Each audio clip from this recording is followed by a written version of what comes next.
Welcome to our deep dive into Dale Carnegie's How to Win Friends and Influence People. It's a classic. Oh, it really is. And you are hoping to get some insights to sharpen your interpersonal skills. I think we all could use a little help with that every now and again. Yeah. We're looking at the revised edition, so we'll see how Carnegie's wisdom holds up in the modern world.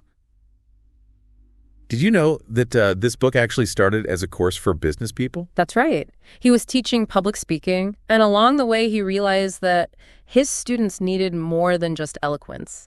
Right. They needed to understand human relations to really thrive. Yes. And he saw how crucial people skills were for success, even more so than technical expertise. That's a great point, and it reminds me of something I read in the book. A study by the Carnegie Foundation found that only 15% of financial success comes from technical skills. Wow. A whopping 85% is attributed to human engineering, Yeah. which Carnegie defines as personality and the ability to lead. That's what I call food for thought. It's fascinating, isn't it? And it explains why this book has resonated with so many people for so long, you know? Yeah. It speaks to a fundamental truth. Success in life, whether in business or personal relationships, depends largely on our ability to connect with others. Absolutely. So let's dive into part one, fundamental techniques in handling people. And Carnegie doesn't waste any time hitting us with a powerful and perhaps counterintuitive principle. Yeah. Don't criticize, condemn, or complain. That's easier said than done, right? Oh, it is. It seems like we're surrounded by negativity and complaints these days. Absolutely. It's everywhere. But Carnegie argues that criticism is largely ineffective. It rarely leads to positive change because people have a remarkable ability to rationalize their actions. Right. They rarely see themselves as the problem, even when faced with clear evidence to the contrary. He illustrates this with some really compelling anecdotes, Yeah. like the story of Al Capone, the infamous gangster who genuinely believed he was a public benefactor. Yeah. I mean, it seems almost unbelievable. But Capone was a master at justifying his actions even to himself. Exactly. And this tendency to rationalize is something we all do to some extent, you know? Sure. Think about it. When was the last time you readily accepted blame for something without trying to explain it away or shift the responsibility? That's a great point. I know, I'm definitely guilty of that. Yeah. So if criticism is so ineffective, what's the alternative? How do we influence people without resorting to blame or judgment? That's where Carnegie's second principle comes in. Give honest and sincere appreciation. This principle taps into a fundamental human need. The need to feel valued and appreciated. When we genuinely appreciate others, we acknowledge their worth and make them feel important. It sounds simple enough, but I imagine it's about more than just throwing out compliments here and there. You're right. It'd have to be genuine.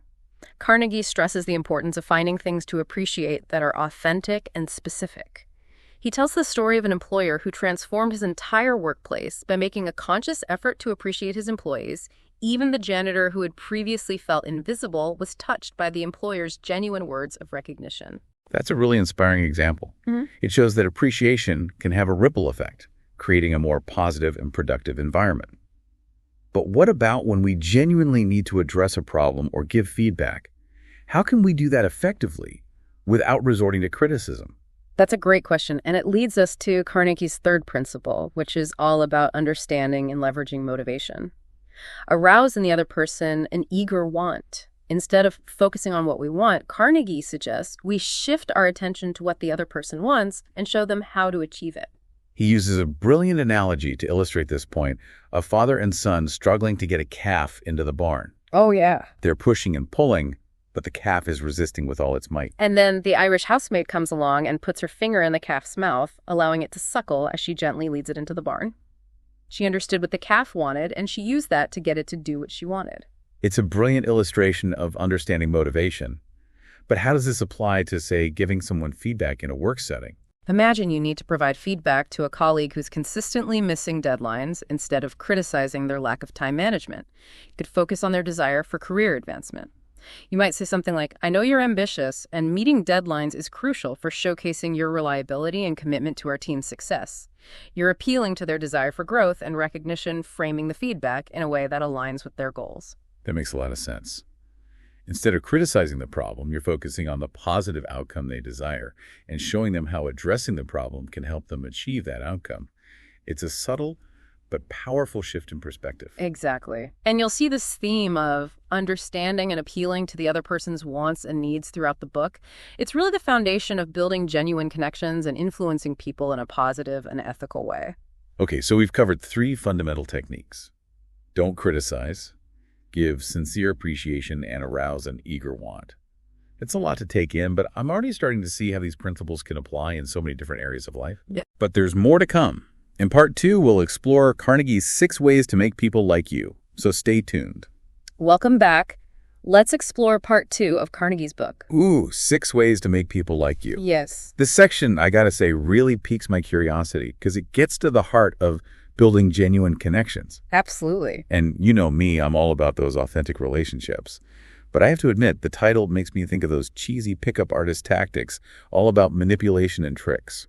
I understand your skepticism, but Carnegie wasn't about superficial charm or manipulation. He believed in the power of genuine interest and respect in forming lasting bonds. His principles are about connecting with people on a human level, understanding their perspectives and making them feel valued. Okay, that makes me feel a lot better. Sure. So what's the first principle in this section? The first principle is deceptively simple.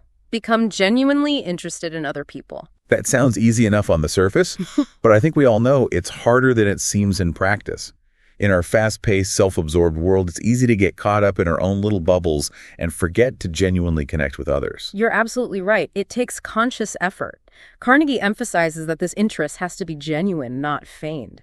Yeah. He uses the analogy of a dog wagging its tail, that pure, unadulterated enthusiasm when it sees someone it likes. I love that. It's not about putting on an act. It's about being present, engaged, and truly curious about the other person.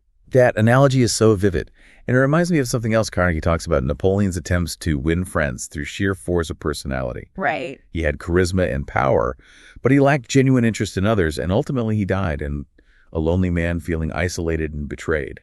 It's a stark contrast to figures like Howard Thurston, the famous magician Thurston, viewed his audience with genuine interest, not just as a crowd to be tricked or impressed. He genuinely wanted to give them a good show, and that genuine connection shone through in his performances. It's fascinating how these small shifts in perspective can have such a profound impact. Right, and it doesn't require grand gestures. It's about those small acts of remembering, of paying attention. Carnegie gives the example of Theodore Roosevelt, who is known for greeting even the White House maids by name. Wow. It showed he saw them as individuals, not just staff. And then there's the story of the bank teller who remembered a customer's sick mother and inquired about her health. It's these little things that make people feel seen and valued. They demonstrate a level of care that goes beyond mere politeness. Exactly. It's about treating everyone with respect and acknowledging their humanity regardless of their position or status. Speaking of small but powerful gestures, Carnegie's second principle is smile. I know it sounds cliche, but I have a feeling he's not talking about plastering on a fake grin.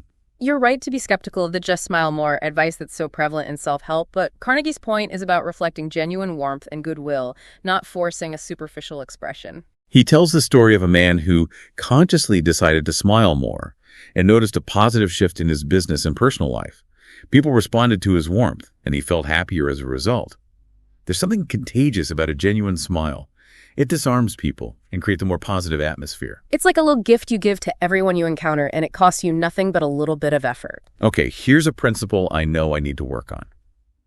Remember that a person's name is, to that person, the sweetest and most important sound in any language.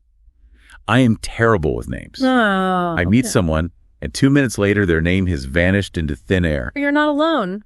Many people struggle with remembering names, but Carnegie stresses that it's a crucial skill for building relationships. When you remember someone's name, it shows you value them as an individual. He tells the incredible story of Jim Farley, who could recall the names of 50,000 people. Wow. Farley had a system. He'd learn the person's name, some family details, their business and political views, and then create a mental picture to fix those details in his mind. It sounds like a lot of work, but it highlights the importance of making a conscious effort to remember. It's about being present and engaged, not just passively hearing someone's name and then immediately forgetting it. So what if we don't have photographic memories like Jim Farley? Mm. Any tips for us mere mortals? Carnegie suggests techniques like repeating the name during the conversation, associating it with a visual image, or even jotting it down afterwards if appropriate. It's about finding what works for you and making a conscious effort to improve. I love that he provides practical strategies, not just vague pronouncements. Okay, on to the next principle. Be a good listener. Encourage others to talk about themselves. This is a big one, especially in our age of constant distractions. We're all so glued to our phones, so quick to interrupt, so eager to share our own thoughts that we forget to truly listen. You've hit the nail on the head. Active listening is a skill that's becoming increasingly rare, yet it's more valuable than ever. It's about putting down the phone, silencing the internal chatter, and truly focusing on what the other person is saying. It's about making eye contact, nodding, asking clarifying questions, all those little things that signal you're genuinely engaged. And it's about more than just hearing the words. It's about understanding the meaning behind them, the emotions being expressed. Carnegie provides a great example of this principle in action. A man who landed a job because he was an attentive listener during the interview. He didn't just answer questions, he truly engaged with the interviewer, making him feel heard and understood. And that genuine connection ultimately won him the job. It reminds me of another one from the book, The Telephone Company Representative, who successfully resolved a customer's complaint by simply listening patiently to their grievances. Mm-hmm. He didn't interrupt, argue, or try to minimize the customer's frustration. He simply listened, allowing them to vent and feel validated.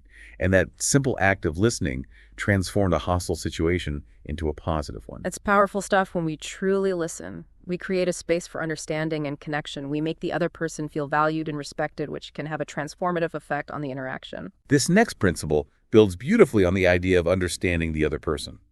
Talk in terms of the other person's interests. I think this is where a lot of us go wrong in our interactions. We're so focused on getting our own point across, on sharing our own thoughts and experiences, that we forget to consider what the other person is interested in.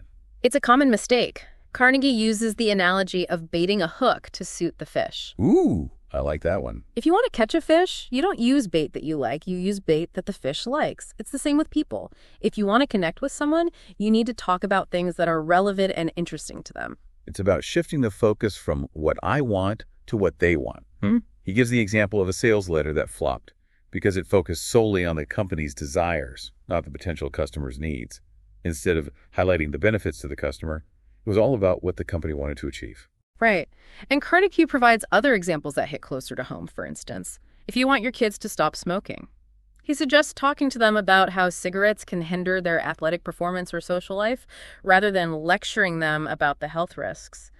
You're appealing to their desires and interests, not just imposing your own values. That makes so much sense. It's about connecting your message to their world, showing them how it's relevant to their lives and goals. Exactly. It's about finding common ground and framing your ideas in a way that resonates with their perspective. And finally, we come to the last principle in this section, which I think ties everything together beautifully. Make the other person feel important and do it sincerely.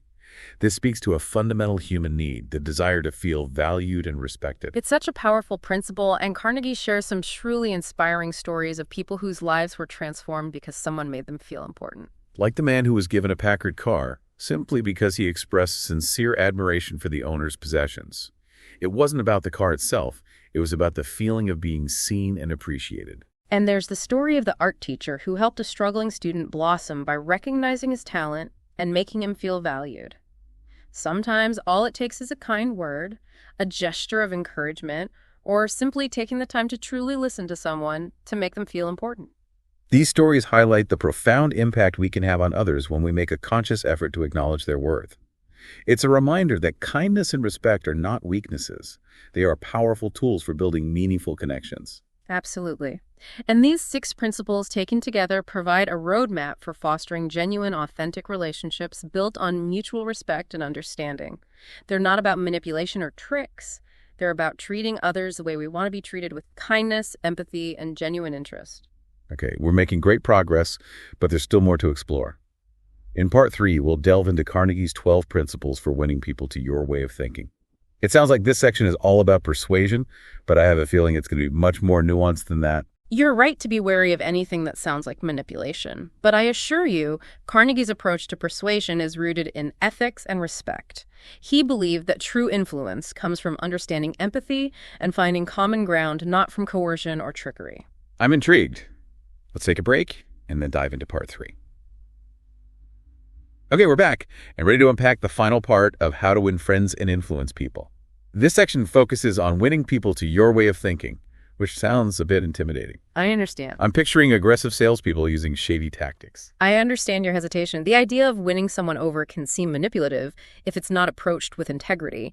But Carnegie was adamant that these principles should be used ethically for genuine understanding and connection, not for coercion or personal gain. That's reassuring to hear. So what's the first principle in this section? The first one is a gem. The only way to get the best of an argument is to avoid it. Ooh. It's a simple statement, but oh, so powerful, especially in today's world where arguments seem to dominate every conversation. It's true. It feels like everyone's ready to jump into a debate at the drop of a hat. But Carnegie, who was actually a champion debater and even taught argumentation, came to believe that avoiding arguments altogether is the most effective approach.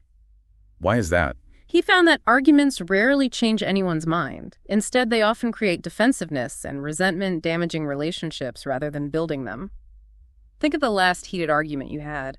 Did you emerge feeling closer to the other person or more distant and frustrated? Definitely more distant and frustrated.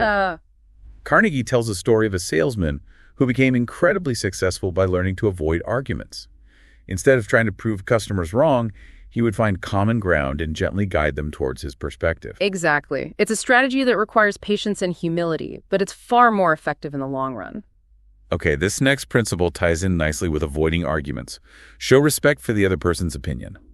Never say, "You're wrong." Ouch, this one hits close to home. I know I'm guilty of wanting to correct people, especially when I'm certain I'm right. It's a natural tendency, but Carnegie points out that telling someone they're wrong usually just makes them defensive and less receptive to your ideas. It triggers a natural instinct to protect their ego and resist change. He tells a cautionary tale of a lawyer arguing a case before the Supreme Court. Oh. The lawyer knew he was right about a point of law, but he bluntly corrected one of the justices, even using a condescending tone. It didn't end well for the lawyer, did it? Not at all. The justices became hostile, and the lawyer ended up losing his case.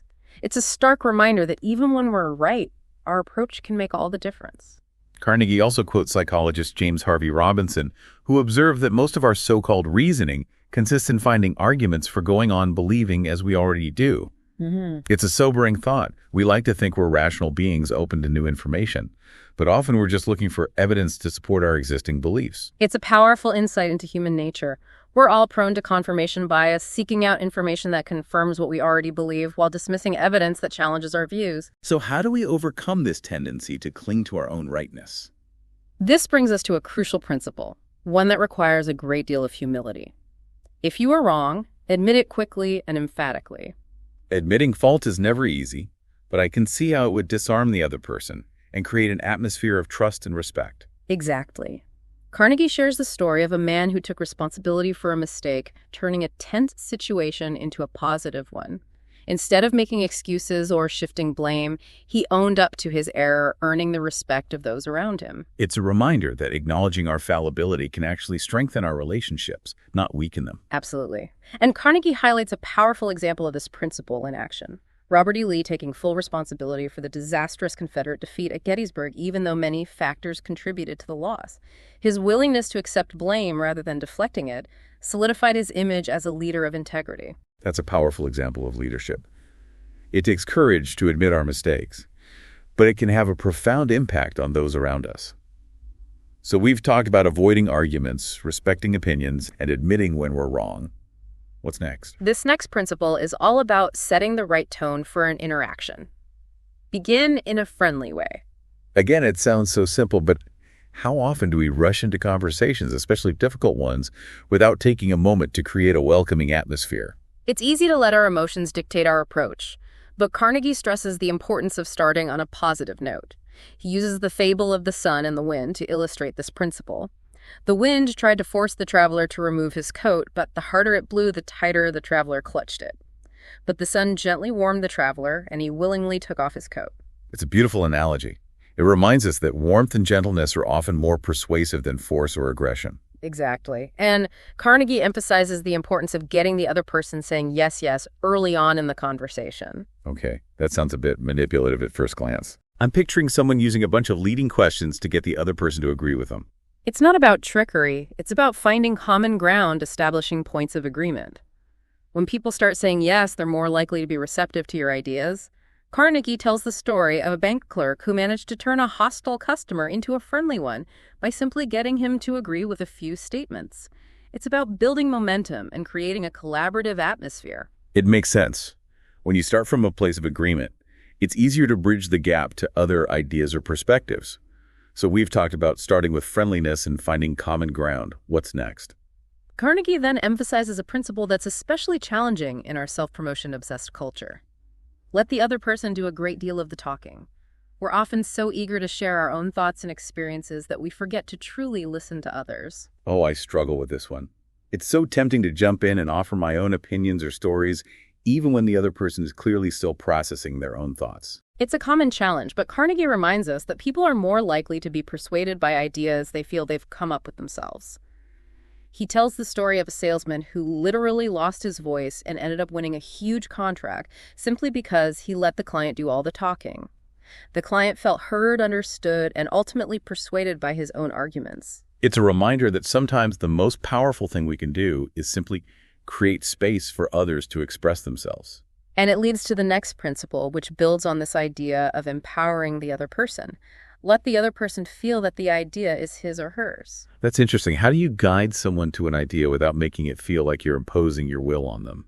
Carnegie tells the story of an artist who struggled to sell his sketches. He finally found success when he started asking potential buyers for suggestions on how to finish the sketches. By incorporating the buyer's ideas, the artist made them feel like they were co-creators invested in the outcome. Exactly. It's about subtly guiding the conversation in a way that allows the other person to feel ownership of the idea. It's brilliant. So we've talked about letting the other person do the talking and feel ownership of ideas. What are some other key principles for winning people to your way of thinking? Carnegie stresses the importance of understanding and empathy. Try honestly to see things from the other person's point of view. We all have our own biases and perspectives, but it's crucial to step outside of ourselves and try to see the world through the other person's eyes. It's about recognizing that our perspective isn't the only valid one, that there are multiple ways of seeing the world. Exactly. Carnegie shares a story about his attempts to prevent boys from starting fires in a park. Initially, he would approach them with threats and lectures, but they would just resent him and start fires again as soon as he left. It sounds like he was approaching the situation from his own perspective, focused on his desire to protect the park rather than trying to understand the boys' motivations. Exactly. But then he changed his approach. He started by connecting with the boys, asking them about their plans for supper, reminiscing about building fires as a boy himself. He acknowledged their enjoyment of building fires, creating a sense of empathy and understanding. And then he gently explained the dangers of fires in the park, appealing to their sense of responsibility. The boys were much more receptive to his message because he had taken the time to see things from their perspective. It's a powerful illustration of how empathy can bridge divides and open the door to persuasion. And it leads to the next principle, which builds on this idea of understanding. Be sympathetic to the other person's ideas and desires. It's about moving beyond intellectual understanding to actually feeling what the other person is feeling. It's about emotional connection, not just cognitive understanding. Carnegie provides a powerful example of this principle in action. John D. Rockefeller Jr. winning over a group of striking coal miners by expressing genuine sympathy for their difficult situation. He didn't try to argue or downplay their grievances. He acknowledged their struggles and showed that he cared. That's amazing. Instead of approaching this situation from a position of power and authority, he chose to connect with the miners on a human level, recognizing their pain and acknowledging the validity of their concerns. Exactly. And that empathy created a bridge of trust and understanding, paving the way for a more productive dialogue. Okay, we're getting close to the end. What are the last two principles in this section? The next one is appeal to the nobler motives. This principle recognizes that people are often motivated by more than just self-interest. We also have a desire to do good, to be part of something bigger than ourselves. Carnegie uses the example of Lord Northcliffe, who wanted to prevent a newspaper from publishing an unflattering photo of him. Instead of threatening legal action, he appealed to their sense of fairness, suggesting that publishing the photo would be unkind. And it worked. The newspaper agreed not to publish the photo. It's a reminder that appealing to people's higher ideals can be far more effective than relying on threats or coercion. It's about tapping into our shared humanity, appealing to our better angels. I love that. Okay, what's the final principle? The last one is throw down a challenge. I love this one. Yeah. It speaks to our innate desire for growth, for accomplishment. Carnegie shares inspiring stories of people who rose to challenges, achieving remarkable things because someone believed in them and pushed them to reach their full potential. Theodore Roosevelt, for example, overcame debilitating childhood illnesses because he was determined to be strong and healthy.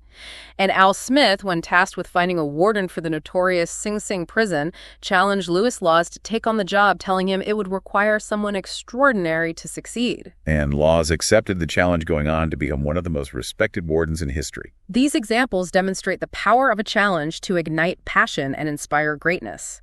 It's about believing in people's potential and giving them the opportunity to rise to the occasion. So we've reached the end of our deep dive into how to win friends and influence people. It's been quite a journey filled with insights and practical wisdom. What are some key takeaways for our listeners? I think the most important takeaway is this. These principles aren't about manipulation or trickery.